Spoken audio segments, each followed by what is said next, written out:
Tonight on Closer Look, it's been all the glitz and glamour of Hollywood at Barrie's Sadlon Arena the last few weeks, as scenes are being filmed for a remake of the 1986 sports drama and cult classic, Youngblood. BarrieToday reporter Nikki Cole has been covering this story and joins us tonight from Barrie. Nikki, it's hard to believe that the original movie that starred Rob Lowe, Patrick Swayze, Cynthia Gibb, and even a young Keanu Reeves is almost 40 years old. The movie only grossed about $16 million, which by today's standards wouldn't be much.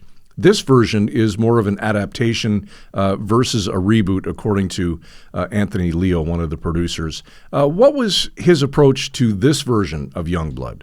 So they said they were interested in kind of taking a look at, hockey from the inside and at kind of addressing some of the, his words, toxic masculinity that can be pretty prevalent in sports and in hockey in general. So they were looking at addressing that while still keeping true to the original movie and the action and the sport.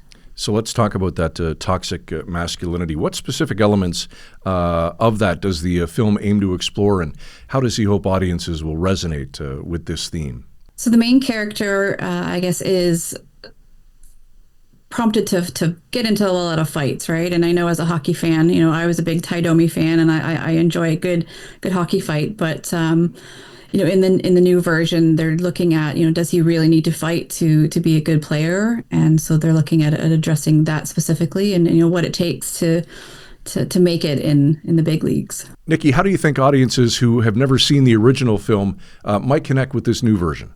Well, as someone who's actually never seen the original one, which surprisingly, I'm actually a huge Rob Lowe fan. And finding out that Keanu Reeves was the goalie in it, and I do love a good cult classic. I think it will bring the idea of watching a sports movie, which maybe doesn't appeal to everybody, back into the limelight. There's not been a lot of big movies. Maybe Mighty Ducks might be one of the last ones, but it'll bring it to a whole new audience, and I'm excited to kind of go back and watch the original. Like I said, a huge Rob Lowe fan, and kind of seeing him, in his heyday, in his youth. All right, now some of the scenes were recently shot during an intermission of a Barrie Colts game.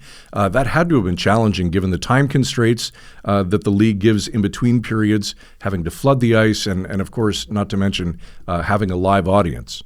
Yeah, I think they said they had about 5 or 6 minutes to get in, get the shot, and get out, which I have family who works in the film industry, and that's definitely not a lot of time, so a lot of added pressure. But from what I understand, having the live audience brought a lot of enthusiasm. The Barrie Colts fans definitely helped bring the energy to what I understand was actually the final scene of the movie, which is like the big game.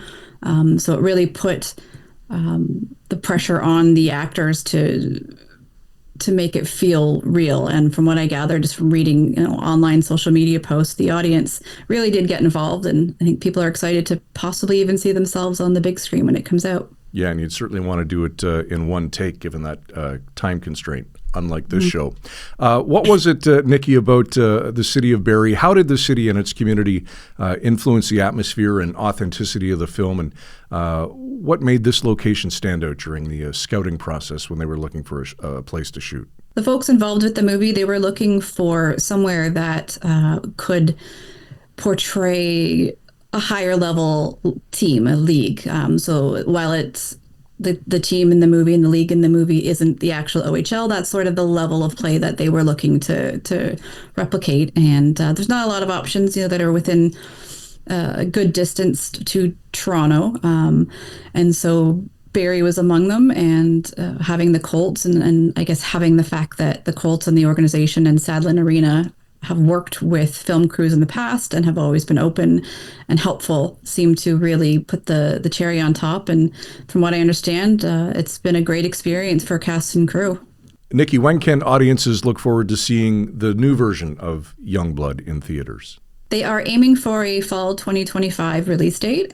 They said it'll be in theaters across Canada, but specifically they will be showing it in Barrie. They don't have a confirmed date yet, but like I said, they're aiming for the fall. So early fall, late fall, I guess everything depends on how production goes, and movie industry can move fast, but it can also move very slow. So, all right, BarrieToday reporter Nikki Cole on tonight's Closer Look.